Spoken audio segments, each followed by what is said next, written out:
Hello everyone, it's Leon here, and Joel, who is one of the lucky few who has been to play Bioshock. I have. I've got about 3 hours worth of hands-on from the start of the game recently, and including this bit you're seeing now, and it's very, very exciting. It's very Bioshock, very lovely to look at. Explain to us what we're seeing So here. what's happening here is, this is sort of towards the end, no, about the middle of my hands-on, I guess, where you've got to go and rescue Elizabeth, and there she is. You basically don't know why you're there, you just got to find the girl and wipe away the debt, as we've been told. So the first sort of hour and a half or so, you track down her location, and she's inside this enormous Statue of Liberty style tower, shaped like an angel, and then you climb up there and fall through the ceiling, and she attacks you with some books, and then she doesn't really know what's going on, you don't really know what's going on, everyone's a bit confused, and as you can see now, the songbird starts to make his presence known and chases you out the tower, basically. So how is it set up? If you spend quite a lot of time pre-Elizabeth, how is it kind of, how are you sort of you channeled, if you like? Yeah, basically you arrive in Colombia via a lighthouse which fires you into the sky, and then you arrive on the day of their commemorative foundational fair. So there's loads of fairground games, and there's a big raffle which you win. The prize for which is the ability to throw a baseball at a Irish man and his black lover. The city's very racist, as you quickly discover. Are they aware? Because obviously the whole point of Colombia going rogue, isn't it? They fired on a country or something, then they fired on China, and then they float off into. Well, this is has that changed now? No, it's slightly unclear, because you walk around and there are these sort of viewing goggles which give you very small, as in 5-6 second snippets of the city's history, and obviously as you go through the game, it will bring you up to speed. At the moment, we've seen the ones about the foundation of the city and then how it breaks away, but not exactly why. So anyway, so you win this raffle, and then you'll probably see on Booker's right hand, there's this like weird a marking. brand almost, isn't it? They discover that he's the prophesized false shepherd who's here to take Elizabeth away. Everyone goes a bit mad at you, you have some gunfights, and then you basically have to fight your way to Monument Island and then up into her tower, and then the songbird chases you, and it cut before you see it. There's this big set piece where you run out and everything's collapsing, and then you fall like from a massive height and land in the sea, and then you wake up on the boardwalk bit. Okay. Now we're seeing a lot of combat here. You were saying that basically it's very different to how Bioshock used to be. It's very open. It's massively different. I mean, as you can tell already from the amount of space you've got to work with here, Bioshock combat was pretty enjoyable, but it was very narrow corridors, and it was basically a case of, throw some plasmids at people and then follow up with some shots. You never really had a space anything like this big to work in. So, for instance, you can take this on any way you like. You can use the skylines to zip around. You can use your powers. You've got a range of guns that'll help you out. Also, you can see, and you'll see again in a minute, little glowing bits of scenery, and those are the tears that you can get Elizabeth to open. It's actually quite difficult to get used to. There's one there.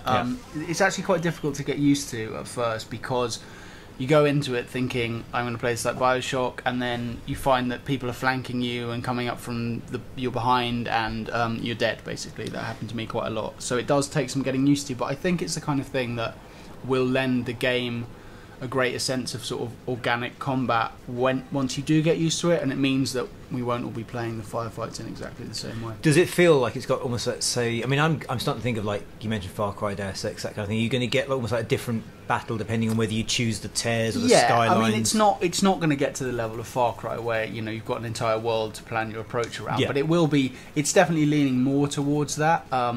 So it will, depending on the weapons you like, the plasmids you enjoy, and whether, I mean, you could technically here you could just hunker down behind that wall for a while, but what was happening with me was that the AI was clever enough to sort of come around the back and the sides, so I was constantly having to be on the move.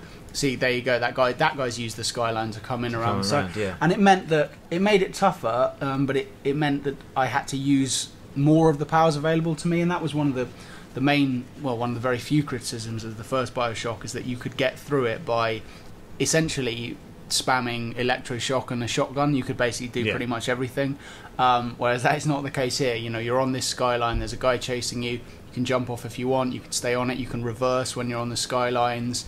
I mean, this space is massive compared to anything we fought in the first Bioshock. How easy is it to use? I'm looking at the skyline stuff thinking it can't work The skylines are actually surprisingly easy to use. The triggers you've got. Is it the triggers? Either triggers or up on the stick. I can't remember. Basically, speed you up or slow you down. So you've actually got control of the speed. Yeah, you've got control of the speed. You can also reverse if you hit. I think it's square. You can spin around and actually you flip over to the other track and start going the other way. Right. You can stop. You can lock onto targets while you're moving. That's quite difficult to coordinate. And then you can jump off. So you do have quite a lot of control. And also the other thing that means being able to move around so much means that you can take on bad guys in kind of whichever order you fancy. It's not a case of they'll just come at you in waves. You can battle them in orders. And sorry, another thing that the combat's changed is that the vigors, which are the plasmids, don't really work on one person anymore. So it's not like the early levels of the plasmids where you'd fire it at somebody. You now fire them basically at an area. So we had one that was a fiery grenade, one that was called Bucking Bronco, which sent a load of enemies into the air. Then there's the Murder of Crows, which is a little bit like the bees from the first Bioshock. Yeah.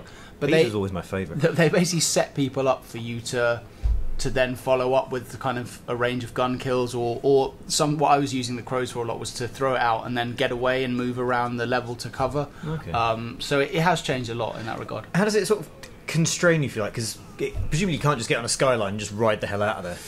No, it's sort of it's not quite the ideal phrase, but it's sort of hub worlds in that you can basically do what you want in certain sections. You could go off and zip around the skylines and zip back and go. There's a lot of scrounging for loot, as there always is in Bioshock games, and there are optional objectives, so you can wander off and do secondary stuff.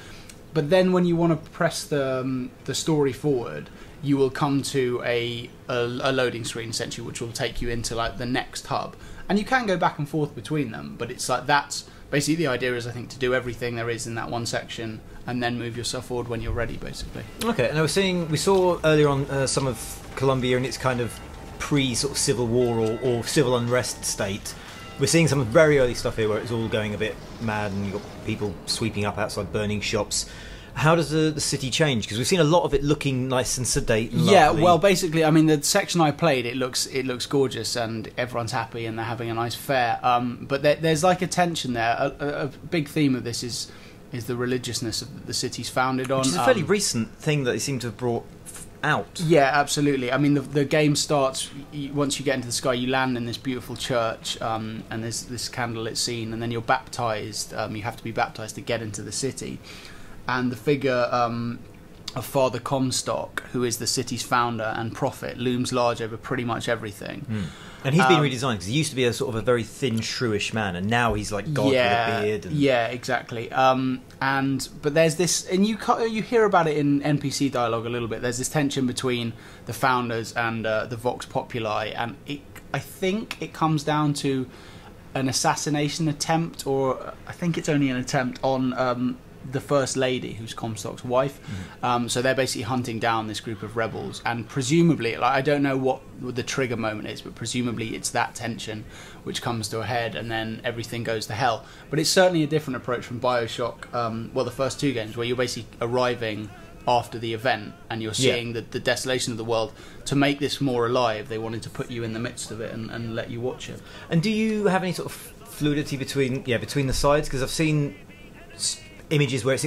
I've honestly got no idea at this point. I would imagine not. The founders, there's so much sinister undertone to the founders that I would think you're going to be fighting against them most of the time, but there's likely to be so many twists and turns along the way that I honestly don't know. Okay, and do you think it's going to live up to the hype? Yeah, I think it will. I think the silence over the summer is nothing to worry about. There's another delay till March 26th, but from what I've played, it looks like it's going to be brilliant, and I'm sure that the best is yet to come, because they never top load these games. There's always twists along the way. Brilliant, thank you very much.